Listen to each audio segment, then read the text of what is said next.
Msikilizaji wa Red Pro Media, na washukuruni sana kwa wote ambao mnaendelea kusubscribe Red Pro Media. Inaendelea kutia moyo sana. Tafadhali, kwa wale ambao bado hamjafanya hivyo, na waombeni to subscribe Red Pro Media. Leo hii nakuletea habari ya M23. M23 au M23. Lakini kabla sijakuletea hii habari ya M23, nataka nikwambie kitu fulani ambacho labda inawezekana unakijua au ulikuwa ukijui. Afrika ni jina ambalo lina continent au bara letu ambalo ndio hivyo tunaishi wengi wetu, ambako ina inchi zaidi ya 54 kama sijakosea. Ni continent au ni bara nzuri sana ambalo lina historia nzuri na kubwa sana yenye kuvutia, na kila ambaye ni Mwafrika anajivunia sana kuwa Mwafrika, licha kuwa bado tupo kwenye changamoto nyingi sana. Lakini je, wajua kwamba Afrika sio ndo jina ambalo lilikuwa linaitwa zamani? Jina ambalo Afrika ilikuwa inaitwa kabla ya wakoloni kuja kufanya mambo yao ya ukoloni katika bara la Afrika ilikuwa inaitwa Alkebulan. Alkebulan. Tena narudilia, Alkebulan. Alkebulan. Alkebulan. Ndio ilikuwa jina la kabla watu wale ambao waliona kwamba wana uwezo wa kubadilisha vitu hawajaanza kuita Afrika. Lakini Alkebulan maana yake nini? Alkebulan maana yake ilikuwa ni kwamba mama wa wanadamu. Mama wa wanadamu. Na wengine wanasema kwamba maana yake ni kwamba ilikuwa inamaanisha kwamba bustani ya Edeni. Bustani ya Edeni. Kuna mzee wangu anaitwa mzee Amsi Wilonja. Nafikiri kwamba watu wa Red Pro Media ambao mmekuwa mkimsikiliza ameshaikuja hapa mara nyingi na kuja kuzungumza hoja zake kwamba Edeni ilikuwaga Kongo. Watu ni kama vile vilikuwa vinaingia kwenye sikio moja na vinatoka. Na hata na imani kwamba saa hizi ninavyoongea hivi utasema wewe mtangazaji, acha bangi zako wewe. Maana yake siku hizi mnanipinga sana, kila habari nawaletea mnataka mnipinge sana. Kwamba bana wewe Biblia inaonyesha sijui ilikuwa ni huku, ilikuwa ni kule, sijui mto fulani nini kama jinsi mnavyoweza kuongea. Lakini nakwambia hivi, nenda ukasearch.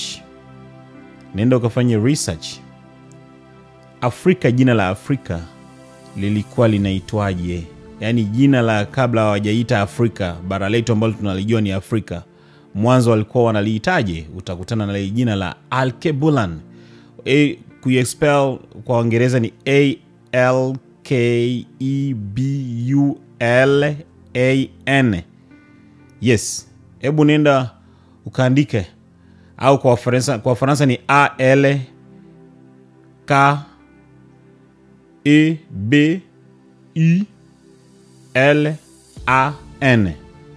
Yes, andika hiyo. Itakuja na utaelewa tafsiri yake. Unaelewa? Wasomi wengine wanakwambia hivi kwamba wasomi wengine wanaamini kwamba maana ya jina hiyo inamaanisha wale waliotangulia. Sikiliza, wale waliotangulia. Sasa unajua vitu vingine bana, ukivisikiliza unaweza ukavisikilize na ukatamani kwamba vikupite, ukakupenda kwako kwamba bana vikupite, au uvisikilize hivi kwamba uvifikirie, na ndo lengo ambalo mimi nimetaka kwamba bana uvifikirie hili swala. Alkebulan is an ancient name for Africa, sometimes translated as Mother of Mankind or Garden of Eden. It's a name used by indigenous people in Africa and is seen as a reclamation of a stolen legacy and honor to African ancestors. Some scholars also believe it may have meant the ones before in Arabic. Okay. Nilitaka kidogo usikilize kwa Kiingereza kile ambacho kinamaanisha. Lakini ndio hivyo, kama vile jinsi nilivyosema, kwa nini imeitwa wale waliotangulia? Wale waliotangulia. Unaelewa neno wale waliotangulia?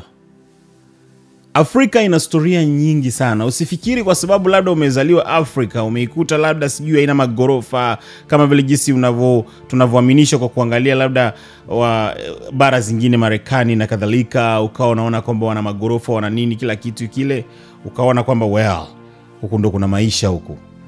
Hawa ndo wenye nguvu hawa. Afrika bana ina historia ndefu sana, ina historia kubwa sana.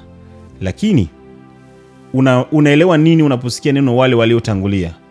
Unaelewa nini unaposikia inaitwa bustani ya Edeni? Unaelewa nini unaposikia kwamba mama wa wanadamu, Al-Kebulan? Unaelewa nini? Na unaelewa nini unaposikia kwamba mzee Amsi anakuja kutuambia kwamba bustani ya Edeni ilikuwa Kongo? Unaelewa nini? Nisikuchoshe, usinichoshe. Sitaki niingizwe kwenye mjadala mzito. Nimekuletea taarifa, ni lako wewe kupokea au ni lako wewe kukataa. M23. Bado vita vinaendelea kwa chini sana, licha kuwa kama vile jinsi nilivyosema, M23 wanapitia nao pia wakati mgumu. Unajua binadamu waga wanapanga, lakini kuna kauli nyingine ambayo wanakuwa wanasema kwamba eti bana Mungu anapangua. Siamini sana mimi upande wangu, kwa maana Mungu ametupatia uhuru wa maisha.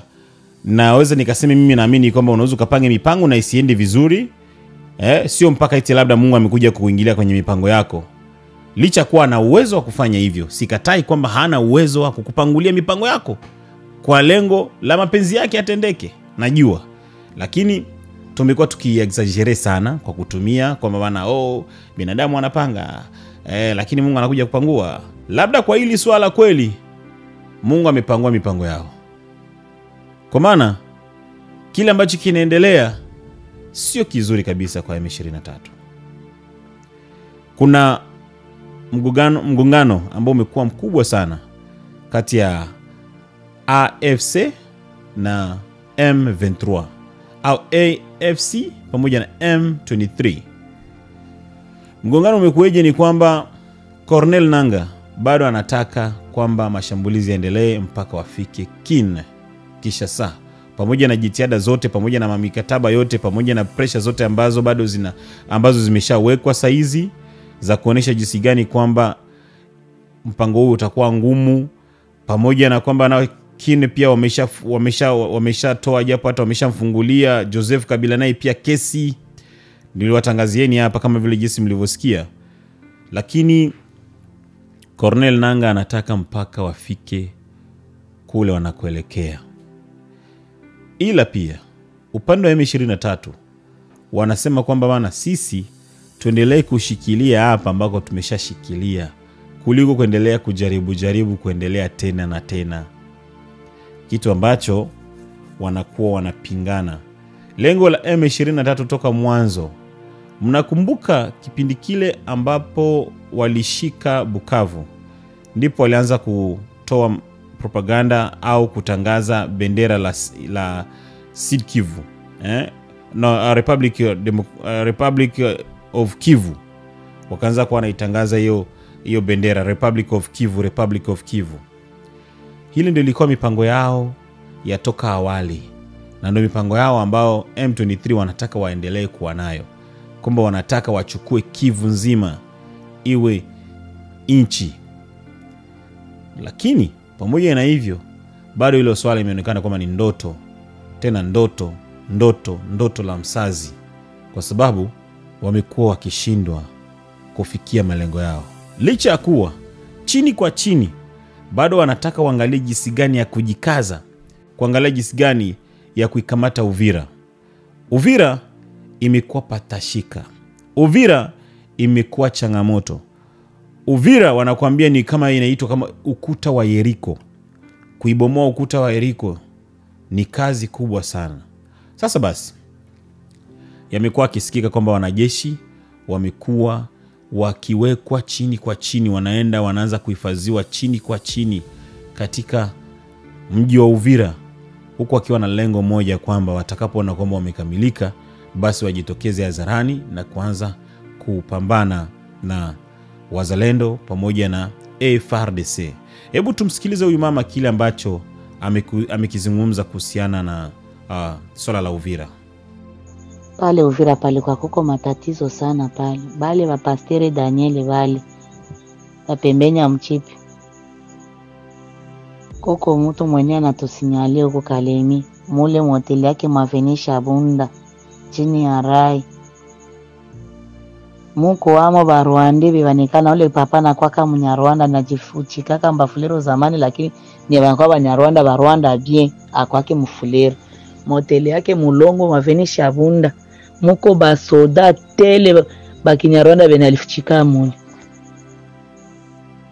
Viko na wajirani pale viko na baona viko mwa ile hoteli pale Mavenisha Bunda. Aliona watu waisha sispete kule kuzone kwenye na baweka.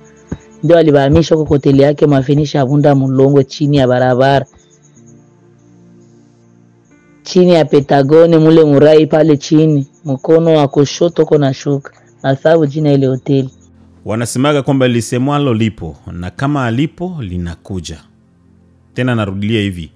Wanasemaga kwamba lisemwalo lipo na kama alipo basi linakuja. Kile ambacho amekiongea huyu mama kuhusiana na huyu pasta, kama ni pasta, kuwachukua watu na kuwahifadhi, kuwaficha, hii hapa ni jambo baya sana. Endapo anafanya kweli hivi ni jambo baya, tena baya sana. Lakini sitashangaa kwa sababu katika vita ya Kongo watu wamejawa na mitazamo tofauti sana. Huyu anaamini hiki, yule mwingine anaamini kile.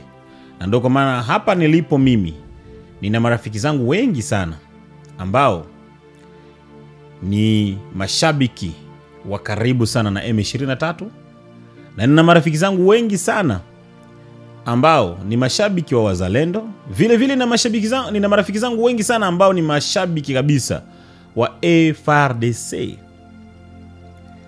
Mwisho siku tuliamua tukubaliane kitu kimoja tu. Kwa sisi tulio nje tutaendelea kutetea, kwa sababu kila mtu anatetea kulingana na kile ambacho anakielewa, na Mungu atatuamulia huko mbele ya safari kwamba nani ambaye yupo right na nani ambaye yupo wrong.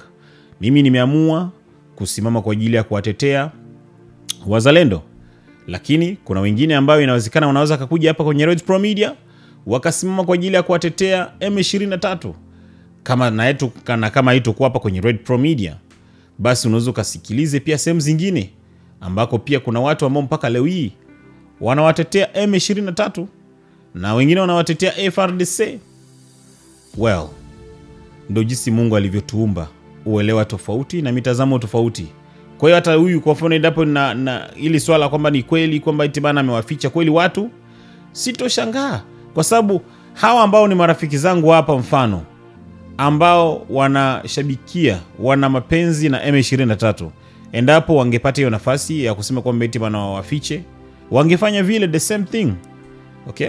Kama vile mimi, hata mimi pia nikiletewa wazalendo kwamba itibana ni wafiche, nitafanya vile kwa sababu mimi nina mapenzi nao. Lakini je, hili swala linatupatia tafsiri gani? Linapatia tafsiri ya wazalendo kwamba wazalendo mnatakiwa muendelee kuwa makini sana. Muendelee kuwa makini sana na Uvira. Maana Uvira ni kati ya mji au ni kati ya mji ambao unawindwa sana. Unawindwa tena unawindwa sana.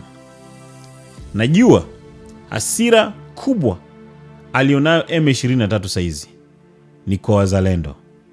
Wazalendo wanampa hasira sana kwa sababu wamechangia 95.99%. Wamechangia kuzoofisha au kuvuruga na kuharibu kabisa mipango aliyokuwa nayo M23. Kwa maana mpaka leo hii walikuwa wanajua kulingana na mipango yao kwamba Felix Tshisekedi angekuwa aidha ameshakufa au ameshakimbia nje kabisa, nje kabisa ya nchi. kitu ambacho mpaka saizi tunaona kwamba bana ni kitu ambacho hakiwezekani na hakikuwezekana. Kwa hiyo basi, kama ni kitu ambacho hakikuwezekana mpaka jinsi tunavyozungumza, je, unafikiri kwamba watakuwa na furaha? Watakuwa na furaha? Watachukulia wazalendo kisawasawa, kipoapoa? Jibu ni la hasha. Wanapaswa kuwa na hasira kubwa sana, tena sana, na wazalendo. Na ndio maana wazalendo mnatakiwa muendelee kuwa makini. Sisi ambao tumeamua kupaza sauti zetu kwa ajili ya kuwateteni, tunawakumbusheni tena kwamba najua saizi vitu kama vile vime slow down, na hii slow down ambayo mlonayo saizi isiwafanye mkakengeushwa, kwa maana washikaji bado mipango yao inaendelea chini kwa chini.